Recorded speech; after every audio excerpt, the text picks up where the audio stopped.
Everyone, welcome back to my channel. So आज हम करेंगे बीएससी फर्स्ट सेमेस्टर की यूनिट सेकंड स्टार्ट, ठीक है, केमिस्ट्री में। तो सबसे पहले हमारा बेसिक से स्टार्ट करते हैं। तो सबसे पहले टॉपिक है हमारा एटॉमिक ऑर्बिटल। तो सबको पता ही है, ज़्यादातर ये बेसिक है, तो फिर भी मैं करा रही हूँ जिससे जिन्हें कन्फ्यूजन हो उनका क्लियर हो जाए, ठीक है। एटॉमिक ऑर्बिटल में क्या होता है? एटॉमिक ऑर्बिटल क्या होता है? वो स्पेस जो न्यूक्लियस के अराउंड होता है जिसमें इलेक्ट्रॉन की जो प्रोबेबिलिटी होती है, ठीक है, वो बहुत ज़्यादा हो जाती है, उसको हम बोलते हैं ऑर्बिटल, ठीक है। उस कंडीशन में पॉसिबल एटम्स जो होते हैं उसको हम बोलते हैं एटॉमिक ऑर्बिटल, ठीक है, सिंपल है। नेक्स्ट है, देखो, शेल। शेल हमारी कौन कौन सी होती है? KLMNOPQ, ठीक है, इसके हिसाब से ये लिखा हुआ है। सब शेल हमारी कौन कौन सी होती हैं? SPDF, ठीक है। S को हम बोलते हैं शार्प, P को प्रिंसिपल, D को डिफ्यूज और F को फंडामेंटल, ठीक है। Maximum number of electron in subshell. तो देखो, सबसे ज़्यादा तो एस में 2 होते हैं, पी में 6 होते हैं, डी में 10 होते हैं और एफ में 14 होते हैं, ठीक है, इलेक्ट्रॉन की जो सब शेल होते हैं, सब शेल में जो इलेक्ट्रॉन होते हैं, ठीक है। Number of orbital. Number of orbital S में 1 होते हैं, पी में 3 होते हैं, डी में 5 कर सकते हैं, एफ में 7, ओके। नेक्स्ट जो होते हैं टाइप ऑफ ऑर्बिटल, हमें पता ही है, एस से PX, PY, PZ, ये इनका सीक्वेंस होता है, ठीक है। डी का आएगा DXY, DYZ, DZX, ठीक है, ये आगे ज़्यादा हो जाता है, इतना काफ़ी है। एफ का FX, ठीक है, ये इनके फॉर्मूले हो गए, समझ में आ गया ना आपको।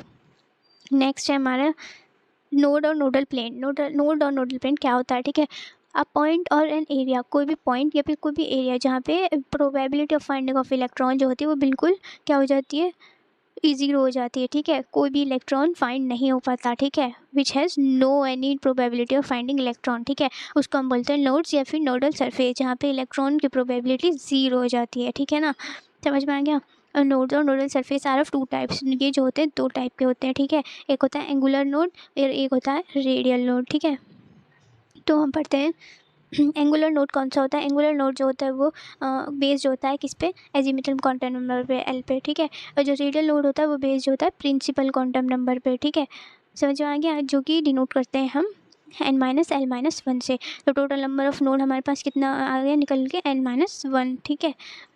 एस और for S orbital, S orbital के लिए जो वैल्यू होती है एल की वो ज़ीरो होती है, हमें पता ही है, ये बहुत इंपॉर्टेंट है, ठीक है। एल के लिए जो हम एस में जो एल की वैल्यू होती है वो ज़ीरो होती है, hence number of angular node जो होते हैं वो ज़ीरो होते हैं। और रेडियल नोड जो है हम फाइंड करेंगे ये फॉर्मूला लगा के, ठीक है, where L equals to zero, जहाँ पे एल जो है ज़ीरो का, तो हमारे पास क्या बचेगा? n-1, ठीक है ना। Hence in S orbital only radial node are present, तो रेडियल नोड इसमें प्रेजेंट होता है। Number of node for 1s, ये इसमें नोड्स निकालने का फॉर्मूला है, ठीक है, तो पता चल गया है आपको। उसके बाद note hence due to reason S orbital is spherical, S orbital हमें पता है स्पेरिकल सिमेट्री रखता है, तो इसका जो साइज होता है एस ऑर्बिटल का वो इंक्रीज़ होता है, इंक्रीज वैल्यू ऑफ एन, जितना हम एन वैल्यू बढ़ाएंगे उतना ही इसका साइज इंक्रीज होगा, ठीक है ना। इलेक्ट्रॉन डेंसिटी जो होती है वो हाइयर हो जाती है 1s ऑर्बिटल में नोडल सरफेस पर, ठीक है। पी ऑर्बिटल आता है हमारा, पी ऑर्बिटल के लिए हमारी एल की वैल्यू क्या हो जाएगी? 1 हो जाएगी, ठीक है। जैसे जैसे बढ़ेगा ऐसे ऐसे बढ़ता जाएगा, ठीक है। तो पहले एस की 0 थी, पी की 1 है, ठीक है। तो देयरफॉर एंगुलर नोड फिर P orbital is always 1, while radial node formula लगाएंगे, ठीक है, रेडियल नोड इसमें हमारा निकलेगा n-2, ठीक है। ये ऐसे आप फॉर्मूले लगाकर निकाल सकते हैं, ठीक है, फॉर्मूला मैंने आपको बता दिया है, आप निकाल लेना। फिर डी ऑर्बिटल आता है, डी ऑर्बिटल में हमें एल की वैल्यू हम एंगुलर नोड की क्या मानेंगे? 3, ठीक है। रेडियल नोड हमारा क्या निकलेगा? 3। 3D ऑर्बिटल के लिए, 4D ऑर्बिटल के लिए 5D, हम अलग अलग नोड निकाल सकते हैं। क्वेश्चन बने कि नोड निकालो तो आप फॉर्मूला लगा के निकाल सकते हैं, ठीक है। नोडल प्लेन क्या होता है? तो नोडल प्लेन क्या होता है? Plane which there no any probability of finding of electron is nodal plane, ठीक है। Nodal plane is useful to describe the plane between the lobes, जो लोब्स के बीच में प्लेन होता है उसको डिस्क्राइब करने में हेल्प करता है, which have electron like in P orbital n-1, जैसे कि ये 2 लोब हैं, इसमें ये है हमारा नोडल प्लेन, ठीक है, जहाँ पे इलेक्ट्रॉन डेंसिटी जो होगी हमारी वो क्या होगी? 0, ठीक है, कोई इलेक्ट्रॉन डेंसिटी नहीं होगी, ठीक है, समझ में आ गया आपको? ये हमने समझ लिया है, एस के लिए 0 होगी। ऑफ बाय प्रिंसिपल पे आ जाते हैं अब हम। ऑफ बाय प्रिंसिपल क्या होता है? ऑफ बाय प्रिंसिपल जो is a word of German language, ये वर्ड है जर्मन लैंग्वेज का। It means building up on the basis of this expression, इसका मतलब क्या होता है कि building up on the expression the electronic distribution different subshell, electron का डिस्ट्रीब्यूशन होना, क्या होना? इलेक्ट्रॉन का डिस्ट्रीब्यूशन होना डिफरेंट सब शेल में, ठीक है, कोई भी एटम में मे बी डिस्क्राइब, वो डिस्क्राइब करता है Aufbau principle. Hence, electronic configuration of an atom may be constructed with respect to different possible subshell. With the help of a principle which is known as Aufbau principle. तो हम electronic configuration easily बता सकते हैं, ठीक है, construct कर सकते हैं डिफरेंट ऑर्बिटल के लिए। तो ये किसकी हेल्प से होता है? ऑफ बाय प्रिंसिपल की हेल्प से, ठीक है।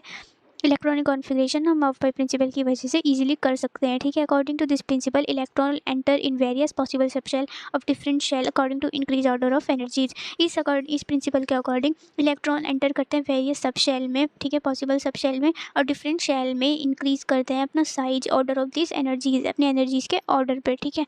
जैसे कि increasing order of energies sub shell, ये बहुत ज़रूरी है, ये बहुत मोस्ट इंपॉर्टेंट होता है याद करना, जिसकी वजह से हम इलेक्ट्रॉनिक कॉन्फ़िगरेशन ईजिली कर सकते हैं, ठीक है।